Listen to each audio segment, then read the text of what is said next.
Hi everyone. So we are taking a bit of a different approach with our Facebook Live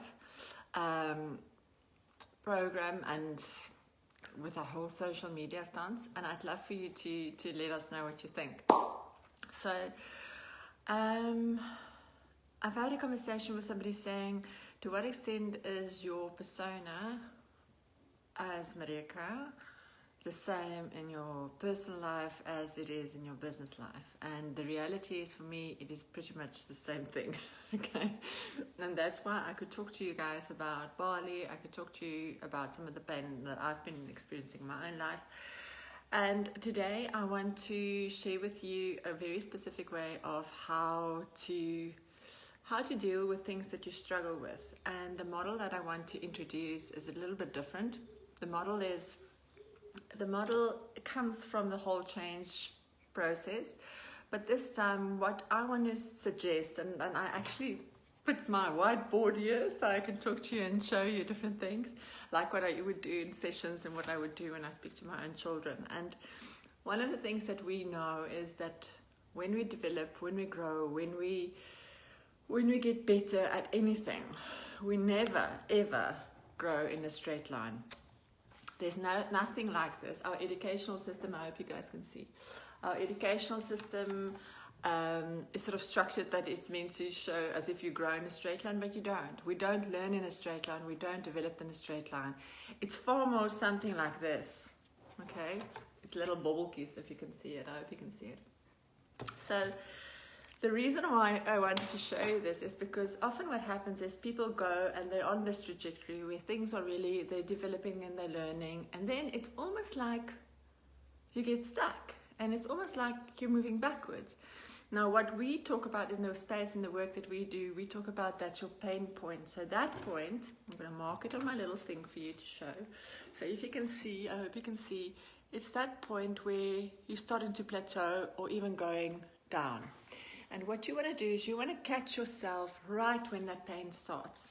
Because what is happening is it's time for change. It's time for transformation. It's time for something new to happen. Now, if you look at this little graph that I just drew, it is applicable not only for people in their own development, as in whether you're a leader, whether you're a mum, whether you're a dad, or whether you're whatever, a human being.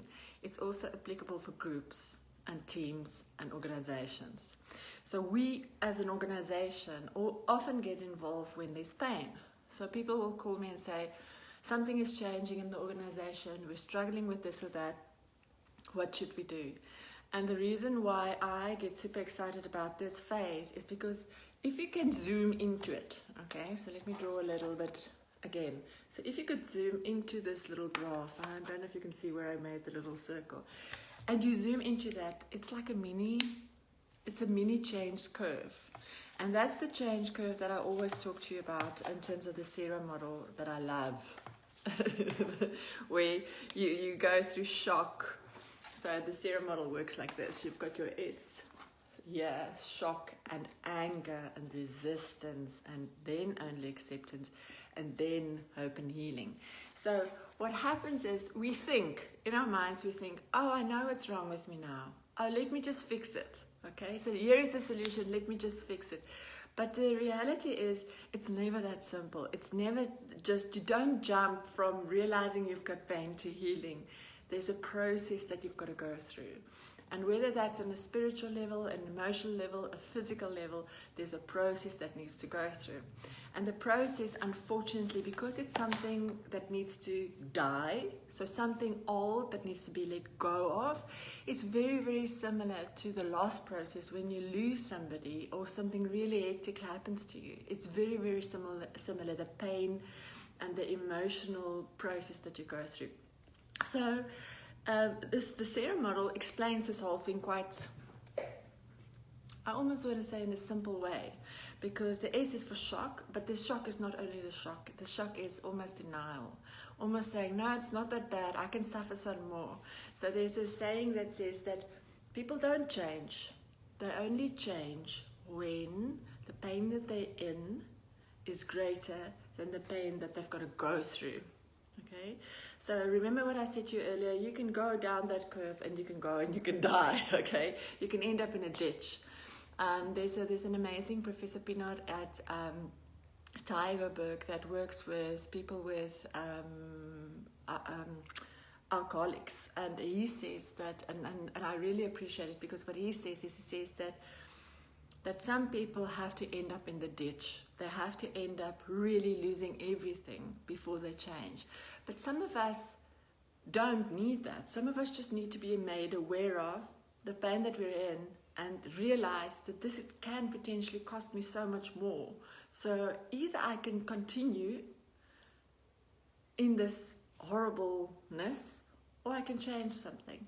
And that process of looking at that and trying to shift it, that's what we're talking about. And that's this change process that we talk about.